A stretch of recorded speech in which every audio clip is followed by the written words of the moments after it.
días y bienvenidos a una nueva edición de Sobre Ciencia aquí en TV Ciudad. Ya lo saben, nuestra cita semanal con la investigación, con el conocimiento sobre todo lo que se desarrolla aquí en nuestro país, en Uruguay. Hoy tenemos un programa nada raro, ¿no? Que nos lleva a contenidos de ámbitos muy distintos, pero que todos tienen, por supuesto, ese hilo en común, que es el conocimiento que se genera en nuestro país, en laboratorios, en campo, en todas partes. Hoy vamos a hablar, miren esto, ¿no? Vamos a ir desde animales que desde millones de años atrás habitaron nuestro territorio para extinguirse de manera contemporánea con la llegada de los humanos. Pero también vamos a hablar de los rastros genéticos de nuestra ancestría indígena. Se hacen notar cada vez más investigaciones inéditas, datos que no van a encontrar en ningún lado, lo vamos a tener hoy acá en Sobre Ciencia. Vamos a contarles también algo bien cotidiano, la química del pan, esto que se expresa en algo tan nuestro, tan de cada mesa. Vamos a hablar de la ciencia más avanzada que investiga en nuestro país para tratar de conseguir los primeros indicios a través de estudios, los primeros indicios de la presencia de Alzheimer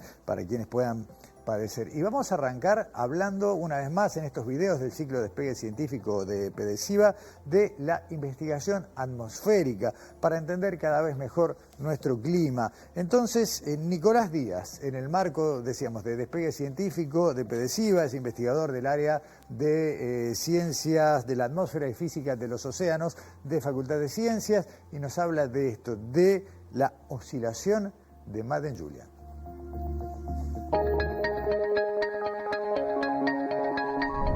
Predecir el clima es un problema complejo y hacerlo con semanas de anticipación es un desafío mayor por diferentes factores. Un fenómeno que provee predictibilidad en estas escalas del tiempo es la oscilación de Madden-Julian. Se trata de un sistema de gran tamaño compuesto de nubes, lluvia y viento que recorre el ecuador y da la vuelta al mundo cada 30 a 60 días. A medida que se desplaza, puede influir el tiempo y clima en distintas regiones, puede provocar lluvias tropicales intensas, generar sequías o aumentar la temperatura habitual, y aunque es un fenómeno tropical, también puede afectar a Uruguay mediante perturbaciones atmosféricas. El problema es que todavía no entendemos bien cómo evoluciona y eso limita las predicciones. Nuestro proyecto busca mejorar esos pronósticos usando datos y aprendizaje automático para modelar su comportamiento. La idea es construir modelos que no solo predigan cómo va a evolucionar, sino que también ayuden a entender por qué. Poder predecir su evolución es clave para anticipar la ocurrencia de eventos extremos climáticos en la región. El Programa de Desarrollo de las Ciencias Básicas presenta el siguiente espacio con investigadoras e investigadores apoyados por el programa Despegue Científico, una iniciativa del PDCIVA que promueve la consolidación de nuevas trayectorias académicas en Uruguay. Y en esta serie de temas tan variados y que tienen que ver con todo lo que se investiga con el apoyo del PDCIVA, nos vamos a meter en la paleontología, un tema que creo, si mal no recuerdo, hemos tenido muy poquito este año en nuestro programa, aunque van a venir algunas cosas interesantes dentro de poco.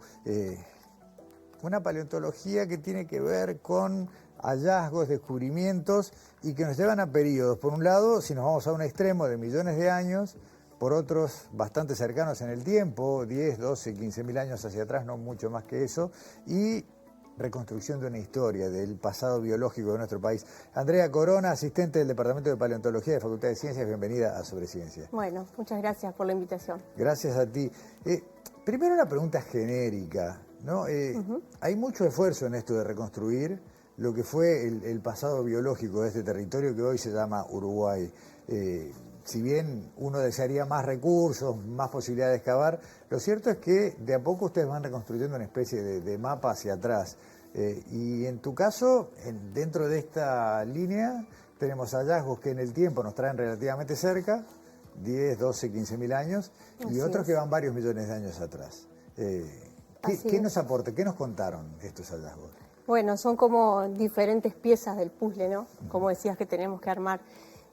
Bueno, nos enfocamos puntualmente en esos dos momentos porque sabíamos que son los momentos que tenemos mejor documentados en el registro fósil de este grupo de mamíferos acá en Uruguay. Estamos hablando de unos 8 o 10 millones de años más o menos, el Mioceno, Y luego ya damos un salto a lo que es el periodo cuaternario y nos quedamos en los últimos miles de años nada más, que es un tiempo que para un paleontólogo no es nada, ¿no?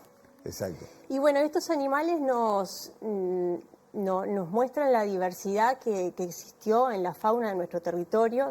Recordemos que estamos hablando de animales que no tienen representantes actuales, es un orden de mamíferos completamente extinto. Y bueno, entonces ya de por sí son muy enigmáticos.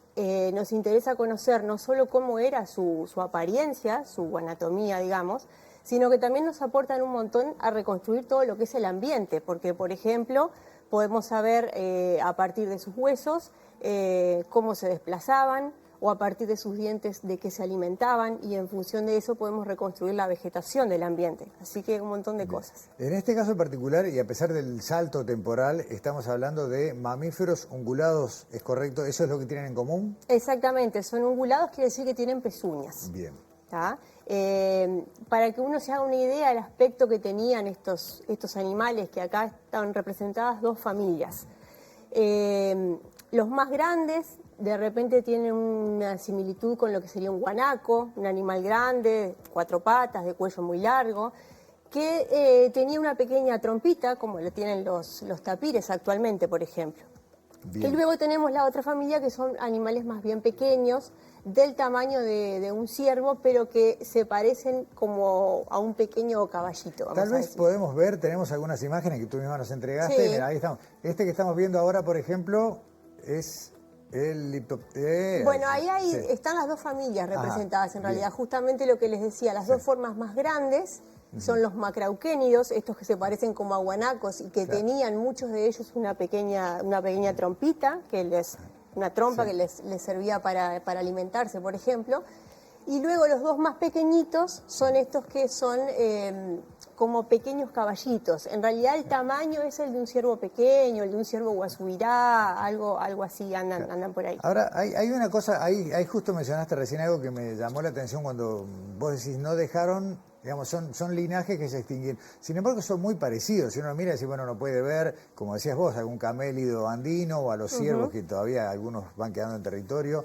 Sin embargo, ¿no hay parentesco entre unos y otros? Bueno, hasta hace tiempo se hablaba de convergencia evolutiva con algunos grupos, es decir, que simplemente tenían una similitud morfológica porque estaban como adaptados a ambientes similares, como los que, por ejemplo, un caballo, etcétera. Hoy en día sabemos, y estos son estudios de la última década, que en realidad hay parentesco con el grupo de los perisodáctilos, esto es, el grupo que incluye actualmente a los caballos, los tapires, los rinocerontes. O sea que sí, en el fondo se encontró eso, de que realmente están emparentados con formas como los caballos actuales. Me llamó la atención que la inclusión de los rinocerontes en ese grupo, porque obviamente estamos hablando de muchos millones de años después de que se separaron los continentes. Exactamente. Sin embargo, quedó como un trazo genético. Exactamente. En algún momento quiere decir que estos dos grandes grupos, que si bien, como decís, están separados de hace mucho tiempo, tuvieron en algún momento, en algún lugar, un ancestro común.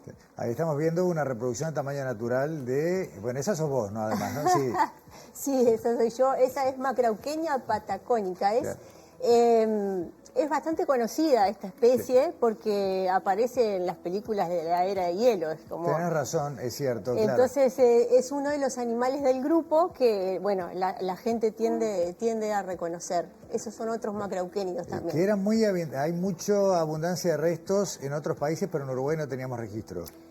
No, teníamos registros, sí.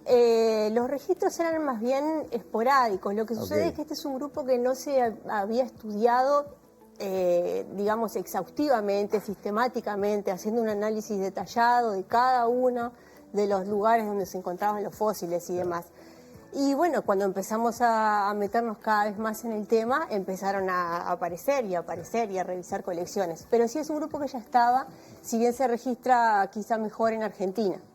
En ese lugar que es una mina de oro paleontológica, que son las barrancas de Quillú, apareció lo que sería la mandíbula casi completa del, acá se me va a trabar la lengua, por supuesto, el Oxyodonterium ceballosi. Oxyodonterium ceballosi, exactamente.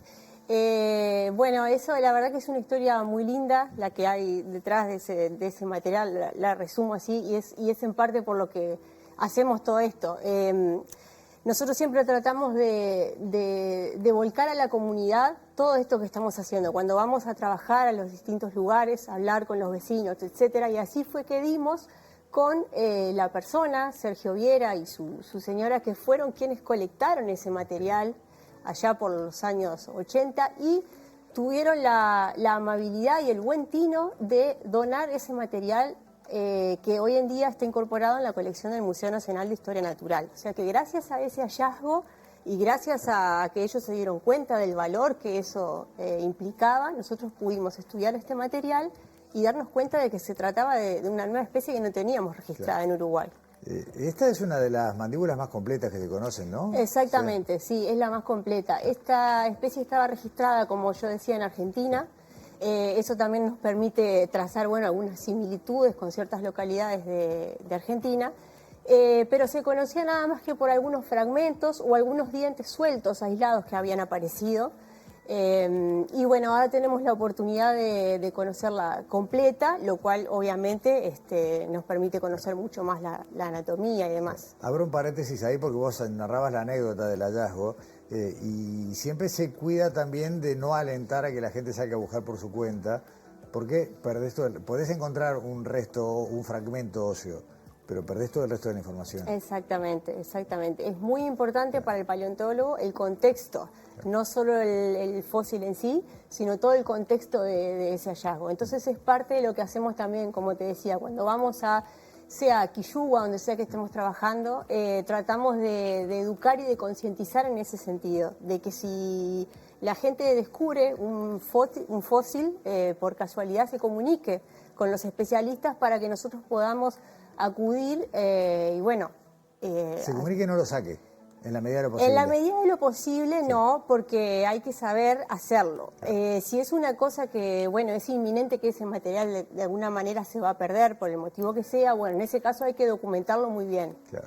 Tomar fotos, tomar todas las notas pertinentes, si es posible un punto con un GPS, hoy en día con un teléfono cualquiera lo puede hacer, o sea que en ese sentido es bastante fácil también. Bien. Nos vamos a Salto. En el Arapey Grande, en la orilla del río Arapey Grande, salió lo que es el primer fémur completo del Neolicaprium. ¿Lo dije bien? Neolicaprium. Bien, Resens. Resens, exactamente. Bueno, sí. Neolicaprium pertenece a la otra familia, a los de pequeñito tamaño. Okay. Es un animal muy interesante porque conocemos bastante, para lo poco que es el registro, ¿no? Bastante acá en Uruguay. Y nos interesaba, se habían hecho algunos análisis químicos y algunos análisis del desgaste de la superficie de los dientes, que como te comentaba, eso nos permite saber qué tipo de vegetación comía el animal y por lo tanto interpretamos que el ambiente tenía una proporción elevada de esa vegetación. En base a los dientes se habían hecho estimaciones del tamaño de ese animal, de la masa corporal. ¿Esto por qué? Porque bueno, tiene implicancias en un montón de otras cuestiones biológicas, el tamaño de las poblaciones o la tasa de reproducción o incluso el área de distribución de la especie. Pero bueno, uno puede pensar, ¿cómo estimar el tamaño a partir de un diente? Es como que quizás no suena muy lógico. Es mucho más acertado utilizar algún hueso del esqueleto apendicular, es decir, un hueso que soporte realmente el peso del cuerpo. Entonces, cuando se dio ese hallazgo del fémur, el hueso de la pata, dijimos, bueno, este es el momento, un hueso que estaba prácticamente completo también. Y bueno, hicimos algunas estimaciones ahí, que es lo que nos permitió saber que este animal tenía el tamaño de un pequeño ciervo, como de un guasubirá. Peso corporal más o menos de 25 kilos. Aproximadamente por ahí, entre 25 y 30 kilos es lo que dan los cálculos. Bien. ¿Es el único registro que tenemos de esta especie en Uruguay o hay no, estaban los dientes que mencionaste recién? Exactamente, el registro es básicamente eso, dientes, un pedazo de un cráneo y algunos restos de mandíbula también, de dentición inferior, que se encuentran sobre todo en el norte de nuestro territorio, ahí por Salto, Tacuarembó, Artigas. pero también en el sur. Bien, Andrea Corona, por hoy gracias, Bueno. pero la verdad es que te vamos a agradecer que nos sigas contando. Ustedes muchas veces están en terreno y muchas veces están en archivo, ¿no? Recuperando piezas que no se pudieron identificar en su momento y tratando de, bueno, seguir armando ese mapa gigante. Así que, Exactamente. bueno, siempre son temas de mucho interés. Bueno, muchas gracias por la invitación, un gusto. Hasta pronto, muchas gracias. Pausa y ya volvemos aquí en Sobre Ciencia. En el año de su 40º aniversario, el Programa de Desarrollo de las Ciencias Básicas presentó este espacio con investigadoras e investigadores apoyados por el programa Despegue Científico. Si la investigación continúa, la ciencia avanza y la sociedad toda se beneficia.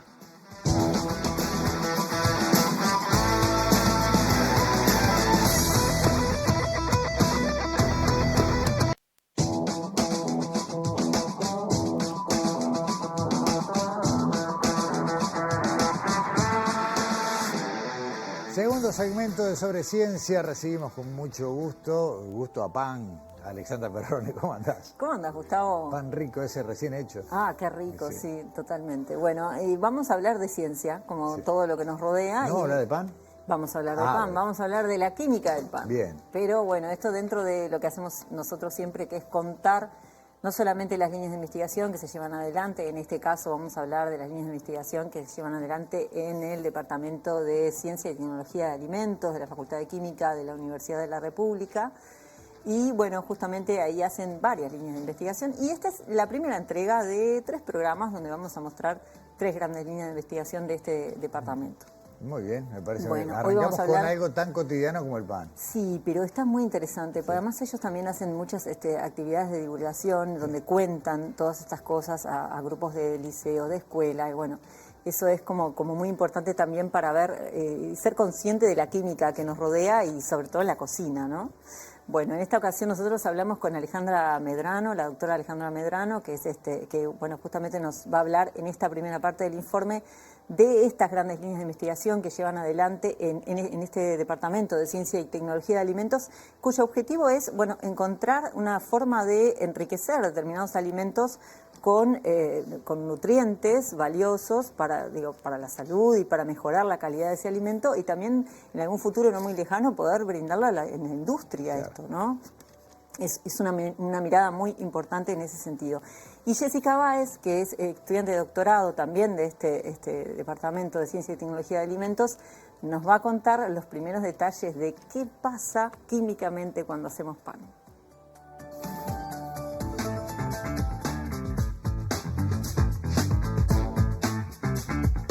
El área de química de alimentos trabaja con las distintas matrices alimentarias, con cereales, con lácteos, con frutas, desde el punto de vista de la obtención y la valorización desde el punto de vista nutricional para poder desarrollar nuevos alimentos. Nosotros desde el área de química de alimentos trabajamos mucho en lo que es la tecnología de panificados, principalmente en lo que es desarrollo de mejoras de esos panes para aumentar el valor nutricional. Entonces trabajamos con incorporación de diferentes subproductos o diferentes alimentos de origen vegetal, sustituyendo parte de lo que es la harina de trigo por otras harinas para que esos alimentos tengan un valor nutricional mejor. Todo lo que es valorización de subproductos, extracción de fibra, extracción de fitoquímicos, que se van a estar muy relacionados a lo que son los colorantes naturales de las frutas, por ejemplo, vegetales, los tratamos de extraer e incorporar en diferentes alimentos. Entonces ahí podemos mejorar yogures, la composición nutricional de yogures, podemos trabajar con lo que es panificados en general, galletitas, muffins, barritas de cereales, hacemos extruidos también, productos extruidos mediante un proceso de extrusión y tratamos de esa forma de transformar una harina en un alimento con un mejor perfil nutricional. En realidad lo primero que nosotros hacemos cuando hacemos pan es mezclar todos los ingredientes secos. En ese momento no tenemos ninguna reacción porque, bueno, necesitamos un medio en el cual se pueda generar todas las reacciones químicas. Por eso le agregamos el agua. empezamos a amasar, lo que se genera, empiezan a entrecruzar proteínas, que son las proteínas formadoras de gluten, la glutenina y la gliadina, y empezamos a formar una red tridimensional. Luego de que está formada esa red, a la vez, porque todo se va dando como son todas reacciones que se van dando a la vez, el almidón absorbe agua y posteriormente, cuando eso va a calentar, va a gelatinizar y va a formar la miga. A su vez, las levaduras que nosotros agregamos entran en contacto con el agua. La levadura es un microorganismo vivo que nosotros agregamos y la levadura en su metabolismo consume parte de los azúcares que tiene la harina, azúcares simples, en un proceso llamado fermentación, convierte ese azúcar en gas, en dióxido de carbono. Ese dióxido de carbono es el que a nosotros nos va a generar que el pan crezca y lo que va a generar los alvéolos que nosotros vemos cuando cortamos el pan y vemos esos agujeritos.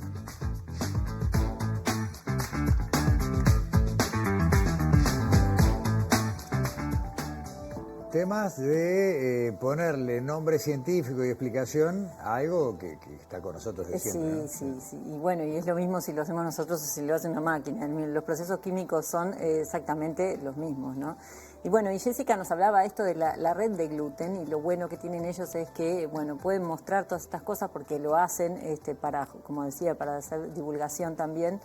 Y lo que vamos a ver en la segunda parte del informe. Ella explicó ahí las dos proteínas que forman el gluten, que están en la harina de trigo, y ahora nos muestra qué características tiene ese gluten, por qué sostiene, digamos, a todo el pan una vez que lo vemos, por qué es más esponjoso cuando es pan con gluten, cuando no es, y bueno, se explica todo esto en la segunda parte del informe.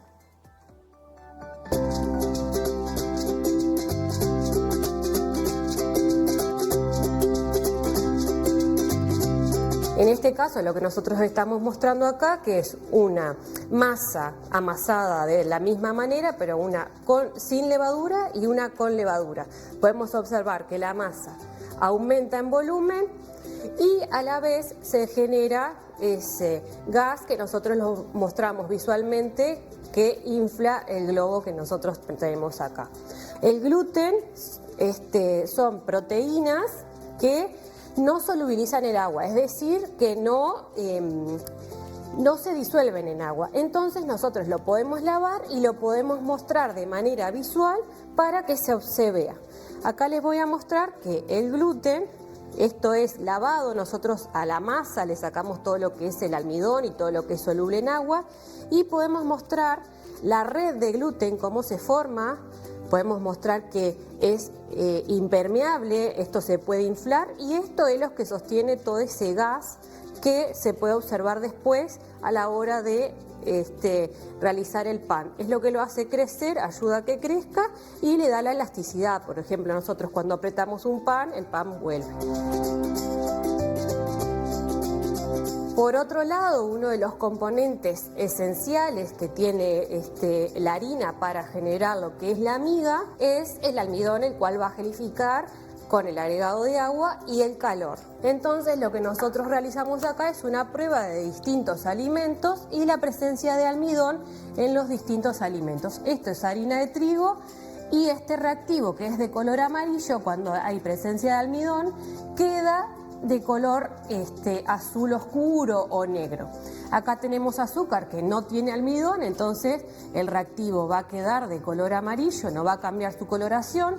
Y por otro lado tenemos esto que es puré de papa, que también tiene presencia de almidón, para mostrar que otros alimentos también tienen. Entonces podemos observar que cuando ponemos el reactivo, que es Lugol, un reactivo que tiene yodo, la coloración cambia a color azul oscuro o similar al negro.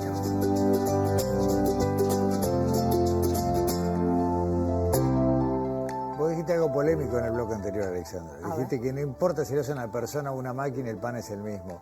Y No, yo no, creo que el bueno, pan que no, hace el claro que panadero tradicional, artesanal, no es No, con pero sí explicaban que, bueno, que los procesos No, para hacer el claro. pan son los mismos, los procesos químicos, obviamente Es que no es polémico lo lo mismo. tuyo. Y también, tampoco es lo mismo con la parte que vamos a ver ahora, que es María Victoria Bolt, que también forma parte de este laboratorio, que ella nos va a contar esto que están investigando allí en el Laboratorio de Ciencia y Tecnología de Alimentos, que es qué subproductos pueden mejorar la calidad nutricional del pan, ¿no? A ver. Y eso es un poco lo que nos explica en la última parte del informe. ¿Te Yo veo la me semana que despido viene? hasta la semana que viene. Muchas gracias.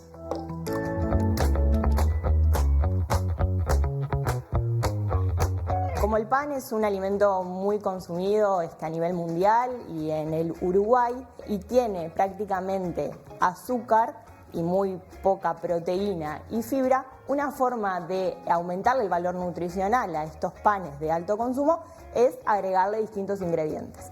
Tenemos por un lado, en nuestras casas nosotros podemos agregarle semillas, frutas secas, verduras secas, y desde el Departamento de Ciencia y Tecnología de Alimentos nosotros investigamos en la incorporación de subproductos agroindustriales en el pan para incorporar su contenido en fibra, en proteínas, en compuestos que son benéficos para nuestra salud. Por acá tenemos el subproducto de membrillo, que es un subproducto que se genera en las industrias que procesan el membrillo, ya sea para elaborar dulce de membrillo, mermelada como untable de membrillo. Mayoritariamente está compuesto por las cáscaras y las semillas del membrillo, ¿no? Tenemos el subproducto de granada, que la granada es un cultivo muy incipiente acá en Uruguay, cada vez se están plantando más granada. El subproducto es el que se genera cuando se elabora el jugo, mayoritariamente compuesto por cáscaras y semillas. Tenemos el bagazo de cerveza en 3 estados, en el estado húmedo, que es lo que sale de la industria cervecera, en estado seco, cuando se seca, y en estado polvo, ya como una sustitución para elaborar panificados, puede asemejarse a una harina. Por otro lado tenemos el lupino, que si bien no es un subproducto, es una semilla muy incipiente también acá en Uruguay, cada vez están viendo más plantaciones de lupino.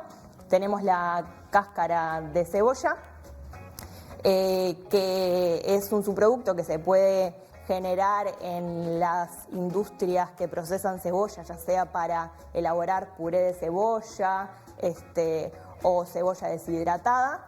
Y tenemos también el orujo de uva, que es el principal subproducto sólido que se genera en la industria vitivinícola, que está compuesto por las cáscaras y las semillas de la uva. Estos subproductos se generan desde el punto de vista industrial, pero son residuos que nosotros también podemos generar a nivel doméstico, ya sea pelando una cebolla, elaborando de forma artesanal cerveza y vino, y que los podemos secar, incorporar en nuestros alimentos para aumentarle el valor nutricional.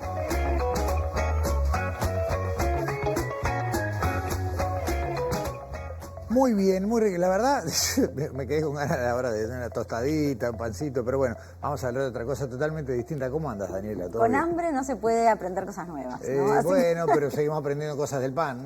ahí está, Claro. ahí está. Bueno, hoy vamos a hablar vamos a cambiar totalmente el tema y vamos a hablar de un desarrollo científico uruguayo que está en etapas tempranas, y eso nos interesa destacarlo especialmente porque hay todos, cuando son temas de salud, siempre las expectativas hay que manejarlas, y bueno, queremos contar básicamente este trabajo, más que nada porque muestra el avance y las posibilidades que tiene la ciencia uruguaya de aportar al conocimiento, ¿no? Y lo que vamos a presentar hoy surgió en el Centro Uruguayo de Imagenología Molecular, o el CUDIM, como le conocemos ya desde hace un tiempo, que está allí en el Parque Valle, que es un centro que se conoce porque, bueno, se dedica al diagnóstico a través de herramientas como un tipo de tomografía que se llama PET, el diagnóstico a través de la medicina nuclear de enfermedades muchas veces vinculadas con la oncología, la neurología, ¿no? Además allí de atender pacientes que son derivados por médicos hasta allí para hacerse estos estudios, en el CUDIM se hace mucha investigación. Y eso es lo que lo distingue de que sea simplemente un aparato. Totalmente, Claro. totalmente. O un centro asistencial Claro. solo de pacientes. ¿Qué quiere decir hacer investigación? Ya lo hemos contado muchas veces en Sobre Ciencia, pero lo decimos de nuevo, es el ejercicio de plantear preguntas, hipótesis para entender el mundo que nos rodea, hacer experimentos y generar eventualmente nuevo conocimiento. Eso es básicamente hacer investigación y en este caso en el CUDIM tiene que ver con, bueno, dentro del área de la medicina nuclear, ¿no? Eso justamente de ese proceso de investigación surge este nuevo desarrollo que vamos a presentar hoy, que es resultado de una tesis de doctorado de Ingrid Kramerman, que es una investigadora del instituto, y se trata de un nuevo radiofármaco. Recordemos, tanto Ingrid como los radiofármacos ya han estado en Sobreciencia. Sí, es cierto. Un radiofármaco es un fármaco que tiene una pequeña cantidad de radioactividad y que se usa muchas veces para diagnosticar y otras veces para tratamiento, ¿no? Y en este caso es un radiofármaco que ayuda a la detección temprana de la enfermedad de Alzheimer. Casi nada. Por eso. Entonces, para ir empezando a caminar hacia la primera parte del informe, recordemos que hoy el Alzheimer se diagnostica, porque esto es un radiofármaco de diagnóstico, usando otros dos radiofármacos.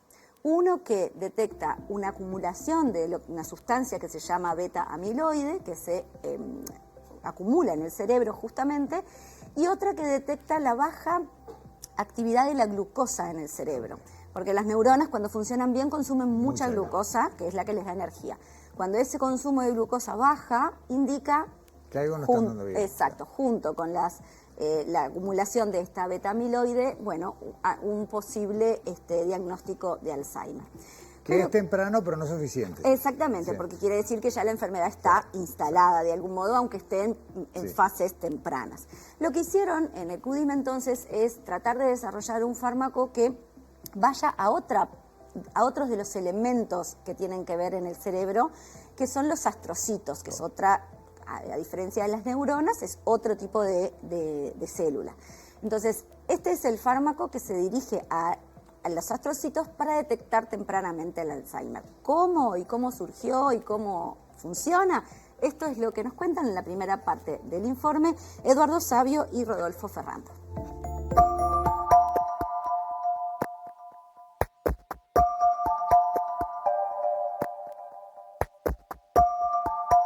El Alzheimer es un proceso de degeneración que va llegando a lo largo de muchos años. ¿Qué cosas comienzan antes y qué cosas después? Se saben, pero toda la película no está completamente dilucidada.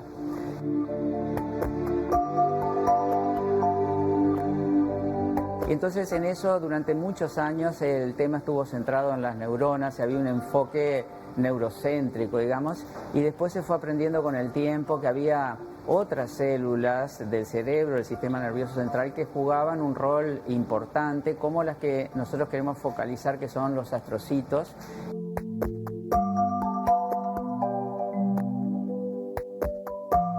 Junto con eso también a lo largo de la evolución empieza con un deterioro cognitivo leve y hay depósitos de unas proteínas anormales que se llaman beta-amiloide y que también de alguna manera van deteriorando a las neuronas, y también aparece otra más adelante en la evolución de la enfermedad, una proteína tau. Entonces poder tener agentes de diagnóstico que estén dirigidos a distintos tipos de células que están en el cerebro no solamente nos va permitiendo ver cómo va evolucionando en distintos estadios, sino nos va a permitir ver blancos terapéuticos que mañana van a ser orientar el tratamiento específico en determinadas fases de avance de la enfermedad. Detectar la enfermedad de Alzheimer en forma temprana tiene, aún hoy que no hay una cura, tiene muchas ventajas. Porque se saben que hay intervenciones positivas, no necesariamente hábitos de vida, hábitos alimenticios, el ejercicio, el usar el conocimiento, el usar el cerebro para actividades cognitivas, eso enlentece el avance de la enfermedad. Entonces también hay un tema ético en el punto de vista de las personas, de saber que están en fases tempranas de un deterioro cognitivo y querer resolver sobre su destino, sobre su vida, en etapas más avanzadas, y no dejar que esa decisión la tengan que tomar terceros de su familia.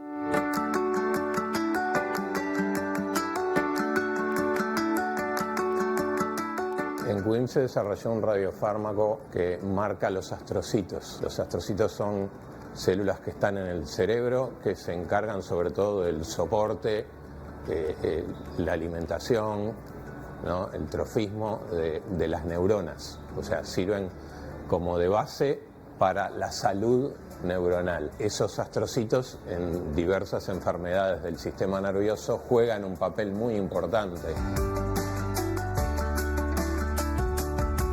El interés por este radiofármaco nace de un interés desde inicios del CUDIM por este proceso que se llama astrocitosis, es decir, esa reacción anormal que presentan los astrocitos en las enfermedades degenerativas que llevó a que el CUDIM desde el inicio desarrollara algunos radiofármacos ya existentes para eso. A raíz de eso surge la idea de probar un marcador nuevo para los astrocitos que de alguna manera identifica otro proceso diferente al de los clásicos, ¿no? Y ese proceso se inició con el trabajo de la tesis de Ingrid Kramerman, que trabajó en laboratorio y en pequeños animales, iniciando el desarrollo de este radiofármaco.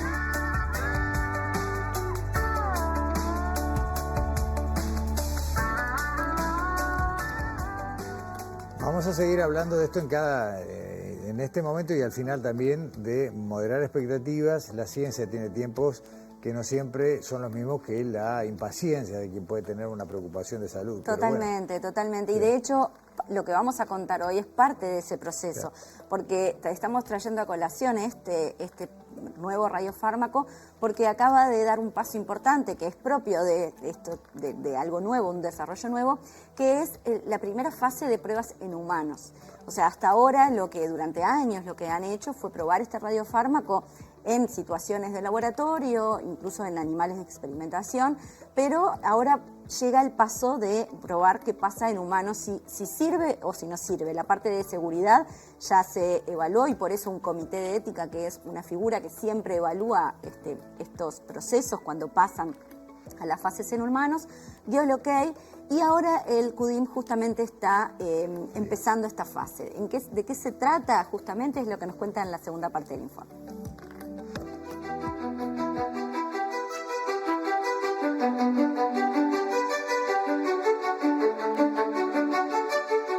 Actualmente, después de varias publicaciones, el radiofármaco demuestra ser eficaz en esa primera etapa y planteamos el pasaje a una fase de ensayo clínico en humanos. En la etapa actual, que es la etapa clínica inicial, digamos, consiste en el reclutamiento de grupos de sujetos. Se necesita un grupo de voluntarios normales y a su vez grupos de sujetos afectados por enfermedades degenerativas del cerebro. Una primera etapa que seguramente va a transcurrir en el correr de este año, se va a caracterizar la distribución del radiofármaco en el cerebro e inclusive eventualmente en otros órganos a través de la evaluación de voluntarios normales, o sea, voluntarios sin deterioro cognitivo, ¿no? Posteriormente a eso, a que se tenga bien caracterizado in vivo en seres humanos el radiofármaco, se iniciará una etapa en la cual probaremos en sujetos con deterioro cognitivo para ver cuáles son las diferencias, sobre todo en la distribución cerebral y la densidad astrocitaria en las diferentes regiones del cerebro y sobre todo en aquellas regiones que están relacionadas con la enfermedad de Alzheimer y las demencias neurodegenerativas, ¿no? Estamos ahora en etapa inicial, empezando a reclutar esos sujetos que van a ser sometidos a lo que se llama tomografía por emisión de positrones, que es una técnica de imagen de medicina nuclear que utiliza radiofármacos para evaluar diferentes procesos funcionales en los órganos que estudia, en este caso el cerebro.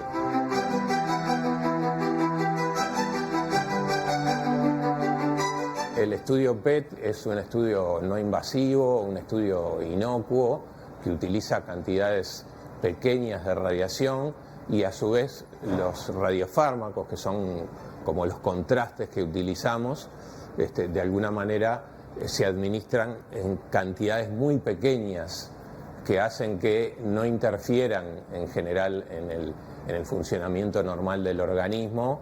Este radiofármaco en sí no constituye un tratamiento para la enfermedad, sino que es una herramienta diagnóstica. Tampoco es una herramienta diagnóstica primaria, porque inicialmente el Alzheimer se diagnostica a través de dos marcadores de proteína tau y marcadores de sustancia amiloide, que son las dos grandes proteínas que se depositan en el cerebro de los sujetos, ¿no? Pero intervienen otros procesos que son importantes, ¿no? La reacción de los astrocitos es uno de esos procesos. Detectar esas etapas puede tener implicancias en el tratamiento de la enfermedad, sobre todo, ¿no? Más que en el diagnóstico, puede tener relevancias importantes en el tratamiento y en el diagnóstico, quizás en una etapa preclínica, es decir, antes de que los síntomas comiencen.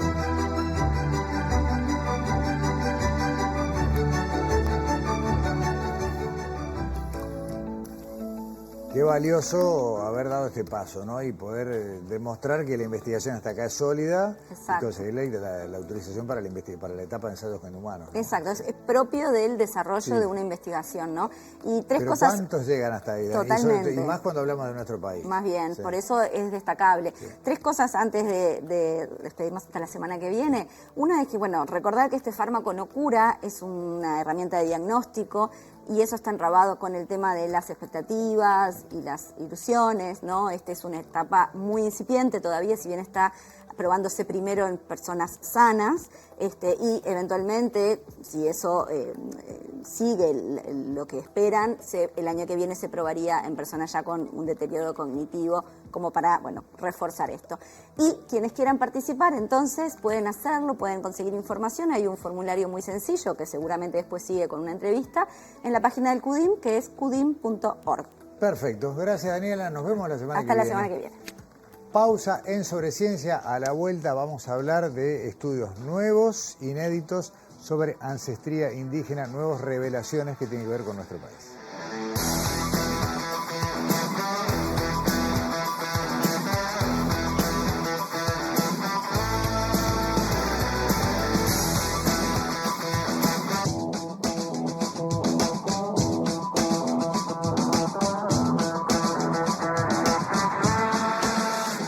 Esto es una anécdota, pero hace por lo menos 2 años, que le vengo pidiendo a uno de nuestros entrevistados, ni bien tengan resultados, avísame que quiero que vengan a Sobreciencia a hablar de esto. Sabíamos que estaban trabajando, es una investigación que en realidad nunca se terminó de detener, pero que va creciendo, va teniendo posibilidad de conseguir recursos, fondos, y a partir de eso se proyecta hacia adelante. Sabíamos que traían algo grande entre manos y bueno, tenemos la suerte de que estén acá para contarlo. Mónica Sanz, Gonzalo Figueiro, muchas gracias por estar en Sobreciencia nuevamente. Gracias a ti. Quienes no los conozcan, hay mucha gente que ya sabe quiénes son y que si ustedes están presentes es porque vamos a hablar de la ancestría de quienes hoy habitamos Uruguay y sobre todo de la ancestría indígena, aunque no solamente, ustedes más de una vez también han mostrado datos de la ascendencia afro en nuestro país, pero hoy vamos a hablar fundamentalmente de ancestría indígena porque ¿qué pasó en estos años? ¿En qué tareas estuvieron agrandando información, ampliando los muestreos en los últimos 2 o 3 años? Sí, en realidad venimos casi 6 años, ¿no? Claro. Han sido 2 proyectos que unimos prácticamente. El proyecto del primero era básicamente en el norte para estudiar variabilidad genética. De hecho, un poco surge el proyecto, ya veníamos trabajando con la ancestría, pero en el estudio de apellidos, curiosamente, lo que vimos es que había mucha diferencia cuando uno miraba el sur del país con el norte. El norte más aparecía todo disgregadito y el sur aparecía homogéneo.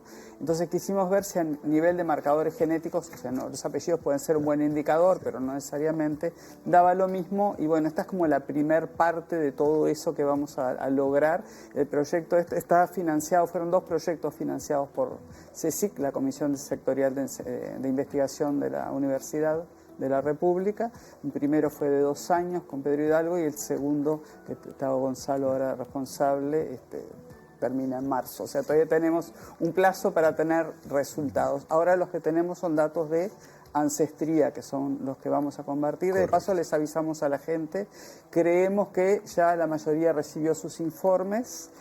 Falta por entregar Paysandú, y algunos poquitos de Colonia y Durazno, o sea que alguno que haya participado de nuestra investigación, que haya sido muestreado y no tenga el informe, por favor que recurra y que avise, porque a veces los teléfonos no funcionan. Está bueno esto porque viene a cuento de la parte de introducción que quería abordar ahora. Ustedes durante todo este tiempo diseñaron un muestreo estadístico que represente, digamos, las diversidades del territorio de Uruguay, tantas personas, o sea, de una muestra global de tanto, bueno, que cada departamento tenga una representación proporcional. Pidieron gente voluntaria y esa gente voluntaria además está recibiendo su dato individual también. Acá hay una aclaración que hacer. En realidad no hicimos una convocatoria a voluntarios. Es decir, el procedimiento fue a través, particularmente ahí básicamente vamos a molestar a la gente en las salas de espera de los laboratorios de los hospitales. Es decir, tratamos de justamente no hacer una convocatoria a voluntarios porque entendemos que la gente que va como voluntaria a veces implica que va con determinada curiosidad específica con respecto a su ancestría. Puede terminar generando una distorsión en la muestra. Por lo que puede introducir un sesgo. Entonces hacemos nuestro mejor intento para que el muestreo sea aleatorio. ¿Y cómo lo logramos? Bueno, justamente vamos y le preguntamos a gente que está esperando para hacerse un análisis de rutina en un hospital. Trabajamos tanto con hospitales públicos como mutualistas, eso es un punto importante. Sí. O sea que el muestreo logró cubrir bastante la pretensión de aleatoriedad, con lo cual creo que estamos cubriendo una de las garantías más importantes de representatividad. Y eso que acabas de decir se enraba con otra investigación que también fue pública tuya, no sé si de todo el laboratorio, de la fuerte presencia de ancestría indígena entre los usuarios del servicio de salud pública. Exacto. Que también lo habían tomado ustedes como un presunto indicador de determinado nivel socioeconómico. Entonces, para evitar esa distorsión, tomaron muestras en los dos grandes subsectores. Proporcionales según la cantidad de gente que se atiende en un tipo de centro o en otro. En algunos da diferencia y en otros no. Evidentemente ahí creo que tiene que ver con por qué elijo determinada cosa. Por ejemplo, en Tacuarembó nunca nos ha dado diferencia y en Salto ahora dio una diferencia bien marcada, los que se atienden en un lado u otro. Pero es bueno tenerlo porque no sabemos de antemano en cuál sí, en cuál no. Por lo tanto, todo eso va ponderado, ¿no? Entonces, bueno, según cuánto se atienden en cada lado, los muestreos en general fueron de por lo menos 50 personas en cada departamento, algunos hay un poco más. Y bueno, y siempre ponderando eso, ¿verdad? Si quieren vamos a empezar a ver algunos mapas. ¿Cómo no? Para empezar a poner estos resultados en territorio y lo que nos han ido indicando, porque además, tal vez acá empiezo a preguntarles por uno de los primeros resultados, ustedes empiezan a revertir ese paradigma que decían, bueno, esto es una distribución norte-Río Negro, sur-Río Negro. Y en realidad cuando uno empieza a ver los colores en los mapas, y si quieren vemos el primero ahora, la proporción ya muestra un gradiente que va de noroeste a sureste. Así es. A ver, acá estamos viendo ancestría biparental, ADN autónomo. ¿Qué es lo que nos están indicando esos datos? Ahí está. Voy. Vamos a ver. Entonces, para empezar, hicimos la tecnología con la que trabajamos implicaba un muestreo de millares de sitios a lo largo de todos los cromosomas. Pero en este caso, ADN autosómico, estamos hablando particularmente de los 22 pares de cromosomas que se heredan de ambos progenitores. Okay. Eso es una cosa importante porque entonces vos tenés una imagen completa de toda tu ancestría, de toda tu historia familiar hacia atrás, con determinadas distorsiones que son por procesos biológicos. Entonces, las cifras que ustedes ven ahí son de la entre comillas, de la proporción de ancestría indígena, que si tuviera que plantearlo en términos más sencillos sería ¿cuánto hace que vivió tu último antepasado indígena en tu historia familiar? Entonces, si es un 50%, estamos hablando de una persona que tiene un padre, una madre o dos abuelos indígenas. Si hablamos de un 25, es un abuelo indígena, si hablamos de un 12,5, etc. Claro, y podés ir retrocediendo en el tiempo. Exacto. A partir de le voy a pedir de nuevo el mismo mapa para explicar el tema. Ahí está. Los colores más oscuros obviamente indican mayor proporción. Mayor proporción y mayor proporción promedio además. O sea, ahí tenemos exactamente que lo que tenemos en el, si la misma historia, noroeste, Artigas, Salto, Paysandú, andamos en cifras que andan entre el 22 y 23%. Es como si en promedio todos los habitantes de esos departamentos tuviesen un abuelo o abuela o dos tatarabuelos o tatarabuelas indígenas. Bien. Es un montón para un país que para un país que se asumió y se sigue asumiendo a veces sin ningún rastro. Y esto se va reduciendo a medida que nos desplazamos del noroeste hacia el sureste para llegar a un Rocha con un valor muy cercano a cero, ¿no? No tanto. No tanto como cero, pero bastante pero más sería, bajo, sería el equivalente a un tatarabuelo o tatarabuela, aproximadamente. Tenemos un 8%. 8%. O sea, de 23 a 8 sería el gradiente y todo lo demás se está quedando ahí en el medio entre 8. Igual 8 no es tampoco. O sea, está entre un bisabuelo y un tatarabuelo. O sea, 12,5 o 6,5, 6,3 está justo ahí medio en el medio entre un tatarabuelo. Pasamos al segundo mapa, ¿cómo no? Que también tiene resultados del mismo estudio, pero ahora de la ancestría uniparental medida a través del cromosoma Y, que es el de la que se hereda por línea paterna, exacto. ¿correcto? Voy aprendiendo, Bien. de tanto que entrevistarlo. solo los hombres lo tienen. De hecho, está también en los cromosomas, digamos, en el núcleo, igual que los otros cromosomas que veíamos, pero este caso es el par sexual, ¿verdad? ¿Qué pasó con Rivera acá? ¿Qué pasó? Rivera, que lo tenemos más destacado que a los ¿qué otros. pasó con Rivera ahí? Sí. No, bueno, pasa que, a ver, una cosa, y no los tengo ni siquiera los datos, es tan bajo, fíjate los valores, 0, 1 y 2. Sí. O sea, Rivera es el único que tiene cercano al 2%. No, acá quiero hacer una aclaración, no es porcentaje, son personas. Ah. Es decir, que en Rivera aparecieron 2 personas con un antepasado paterno indígena. O sea, esos números que tenemos acá son dramáticamente bajos si consideramos el tamaño en términos porcentuales. Acá está la historia, perdónenme que abro un paréntesis, pero porque ya lo hemos hablado en el programa, de esa desaparición de los hombres de origen indígena, ya sea por las razones que sea, la historia se ha metido y tiene cosas para decir todavía, pero se corta, ¿no?, la ascendencia por línea paterna indígena por todo lo que ya sabemos que fue la historia de Uruguay. Sí, ahí incluso, bueno, un proyecto de Patricia Muth conmigo, que salir ahí sí a buscar voluntarios, que no son estos datos, ¿no? Pero porque no te aparece, entonces tú querés ver la ancestría, ver cuál es el origen, como lo hemos hecho con la parte, digamos, de ADN mitocondrial, la parte materna, es que en una muestra son tan pocos que no te da para absolutamente nada. El promedio en el país es alrededor de 1%, por eso pensé que eran porcentajes, porque el promedio que está dando, los máximos que han dado han sido 3% en algún departamento y en otros directamente te da 0, o sea, tú muestraste 50 personas o 30, 0. Y el mapa que viene, que es el que estamos viendo ahora, es el que habla de los datos de la ancestría por línea materna. Exacto. Y ahí cambia radicalmente el escenario, lo vemos ahí el último mapa. ¿Y estos sí son porcentajes? Sí. Ahí llegas a un 66% en el caso de Paysandú, que es este verde intenso, que es el valor más alto, que es impresionante, ¿no? Es brutal. O sea, hoy en el departamento de Paysandú, el muestreo estadístico indica que el 66% de las personas que viven ahí tienen una genética indígena americana por línea materna. Por línea materna directa. No se les ha cortado la línea. Ahí no sabemos lo que decía hoy Gonzalo del tiempo. Claro, nosotros no sabemos si es la abuela, la bisabuela, la tatarabuela, cuántas generaciones atrás. De todas maneras, en este caso hablábamos de 23%, o sea que no es tan atrás porque estamos hablando de un promedio de una abuela, o sea que posiblemente esta indígena mujer también no hace tanto tiempo que vivió, pero han pasado distintas mujeres, porque si no se pierde y se corta. O sea que incluso otra cosa que tener en cuenta, 66% es un mínimo, porque todas aquellas que solo tuvieron varones, ahí se perdió. Entonces, estamos hablando prácticamente, es un porcentaje, cuesta creerlos, pero han sido coherentes, y eso es importante, estos resultados con otros previos.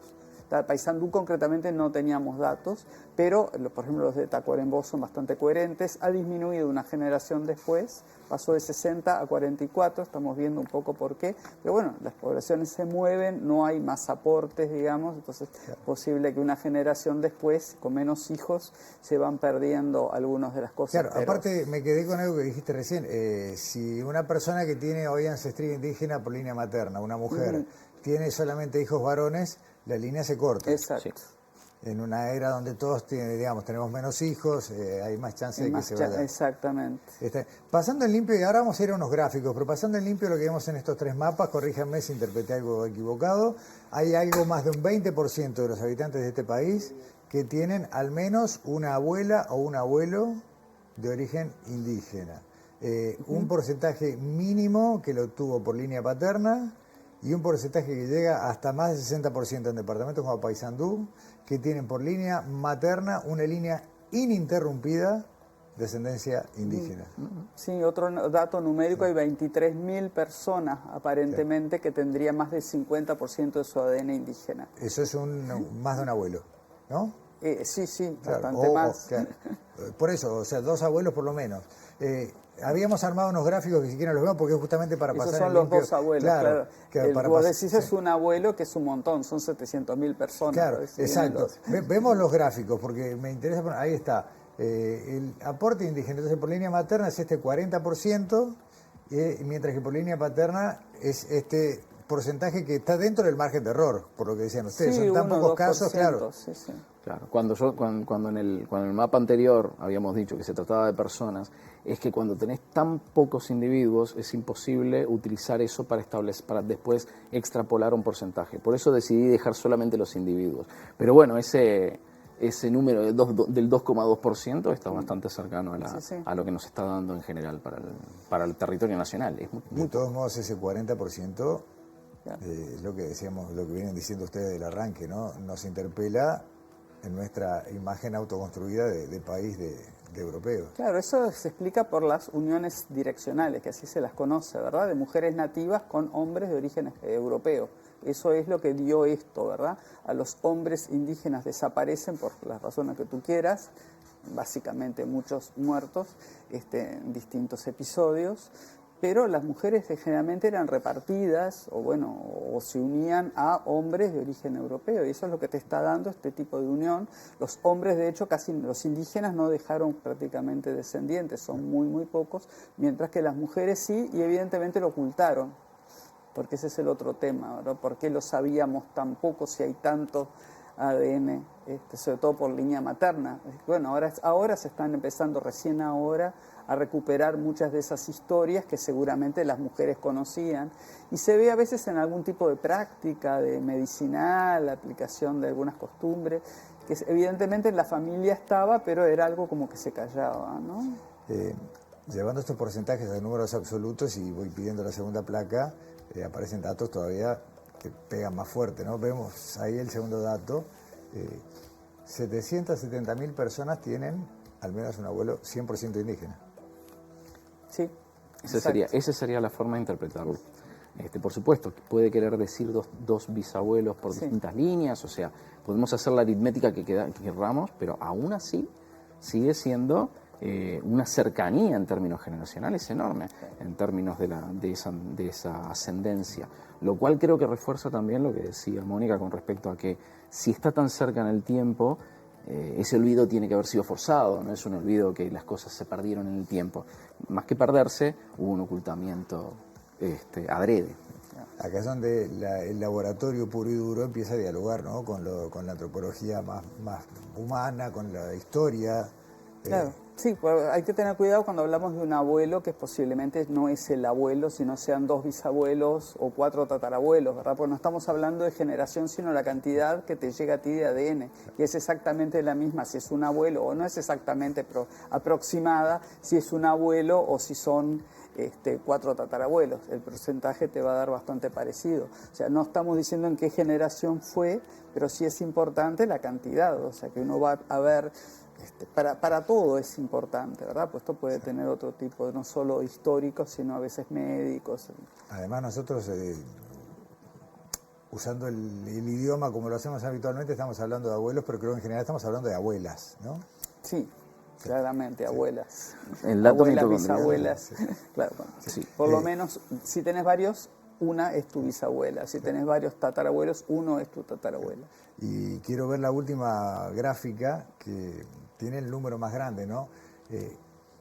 Yo había conversado una cifra con vos, Gonzalo, pero después agarré el censo y la saqué más fina. Habíamos hablado de 1.200.000 personas, pero en realidad son 1.400.000 personas que habitan este país y que tienen un aporte de ancestría indígena. Claro, ahí justamente por línea materna, ¿verdad? Es esto que decíamos, bueno, la bisabuela o la tatarabuela era indígena. Y estos, además, el de mitocondrial es tal vez el más fácil de todos, porque no hay manera de equivocarse con el origen geográfico. O sea, está muy bien definido, porque, bueno, entonces es una estimación de ancestría biparental, siempre tenés un cierto margen de error. En esto no hay margen de error. Está clarísimo cuáles son las características que tuvieron los indígenas que llegan a América, digamos, hace 15.000, 18.000 años, y que continuaron acá. De los europeos, ahí sí, a veces es europeo y mediterráneo, es más o menos lo mismo, y África subsahariana, o sea, son bien diferentes. Entonces no hay manera de decir, bueno, puede ser, hay un margen de error. No, acá es eso. Y si tú lo contrapones al censo último, donde nada más que 6,4% de la gente dijo que tenía ancestría indígena, de vuelta llegamos al tema del ocultamiento, ¿no? Acá se me ocurre llevar esta entrevista en los minutos que nos quedan para dos lugares distintos. Primero, algo que les quiero preguntar, si a ustedes les pasa lo mismo que me pasó a mí. Hace 5, 6, 10 años uno hablaba de esto y miramos cierta incredulidad, o no con cierta, con mucha. Hoy ya hay un conocimiento, dicen, no, la cifra puede llamar la atención, pero ya empezamos a hacernos esa idea, o todavía no. ¿Cómo lo viven ustedes en la experiencia diaria? Bueno, justo aprovechando que ahora en el Día del Patrimonio tiene mucho que ver, mejor dicho, tiene que ver con justamente la herencia indígena. En mi experiencia lo que sucede es que me llama la atención los primeros trabajos a nivel de ancestría indígena en la población uruguaya ya tienen 40 años. El trabajo sobre mancha mongólica es del 86, es del 86. Exactamente 40 años. Exactamente 40 años. Y sigue habiendo, y cuando manejamos cifras como estas, seguimos encontrando gente boquiabierta. O sea, hasta el día de hoy, algo que capaz que por manejarlo mucho entre nosotros, dentro de la facultad, lo tenemos como algo obvio, gente queda, o sea, nuestros interlocutores en general quedan sorprendidos con cifras como estas. Así que hay mucho para seguir hablando, básicamente. Sí, hay un problema de la adecuación también del conocimiento a la transmisión a nivel escolar, que es donde más, ¿verdad? Hablando el otro día con una maestra, me decía, nosotros esto ni lo vemos. Entonces, claro, si las maestras no lo vieron, no se los enseñan, algunas se preocupan o lo oyen o les interesa, otras no. Entonces, bueno, sé que muchas escuelas o muchos grupos de las escuelas trabajan el tema, pero en otros casos no. Entonces, bueno, eso es muy importante, cómo tú lo haces llegar a la población. Obviamente yo que estudié hace muchísimo tiempo, hablábamos de unas bandas pobres ahí que apenas lograban sobrevivir y que por supuesto habían desaparecido, y eso estuvo 150 años en nuestra identidad, ¿no? Todo lo que era indígena había desaparecido. Allá hubo un trabajo de Acosta y Lara muy bueno, que encontró los descendientes de Cepé, del cacique Cepé, que no había ido a Salsipuedes, pero digamos, eran casos así contaditos por los dedos, no había más. Y ahora tú empezás a hablar con la gente y bueno, mucha gente ya empieza a recordar, o sí, a mí me dijeron, ¿verdad? O tengo idea, y ya además ha cambiado. O sea, la primera asociación de descendientes indígenas se funda en el 89, o sea, 3 años después del trabajo de la mancha mongólica. Ahora ya hay asociaciones que directamente se consideran indígenas, ¿verdad? O sea, las personas que lo integran. O sea, también ahí hay un cambio en la reemergencia del concepto de indígena, ¿no? Que obviamente es un concepto que varía, ¿no? No podemos pensar en el indio aquel de cuando vivía en el siglo XVIII, XIX, de la forma en que vivía, que además no tiene nada que ver con esas bandas que apenas sobrevivían, pero digamos, más allá de esa parte más de pasado al presente, obviamente no vamos a encontrar a los indios viviendo. Y algunos tendrán características fenotípicas que los hagan recordar a los indígenas, y otros no, porque bueno, después de 3, 4, 5 generaciones los rasgos varían. Yo los quiero despedir, pero antes quiero muy brevemente, porque algo que dijiste me parece que es clave, más allá de esta reconstrucción antropológica, histórica, cultural, acá también se está construyendo, por ejemplo, salud.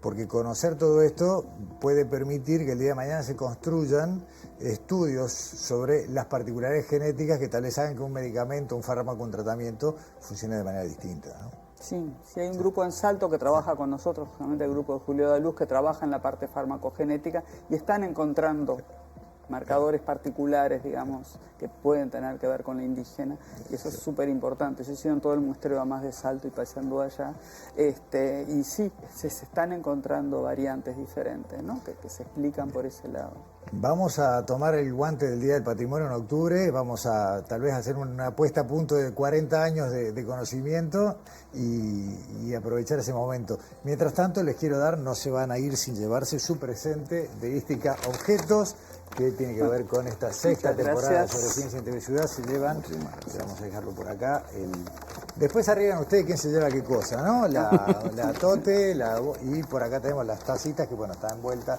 las tazas de sobre ciencia. Mónica, Gonzalo, muchas gracias por venir al programa, la verdad que siempre es un placer. Y además, bueno, por haber compartido esta primera presentación pública de estos resultados. Bueno, muchas gracias. Muchísimas gracias. Hasta pronto, gracias. Cerramos nuestro programa de hoy y nos vemos acá en TV Ciudad la semana que viene.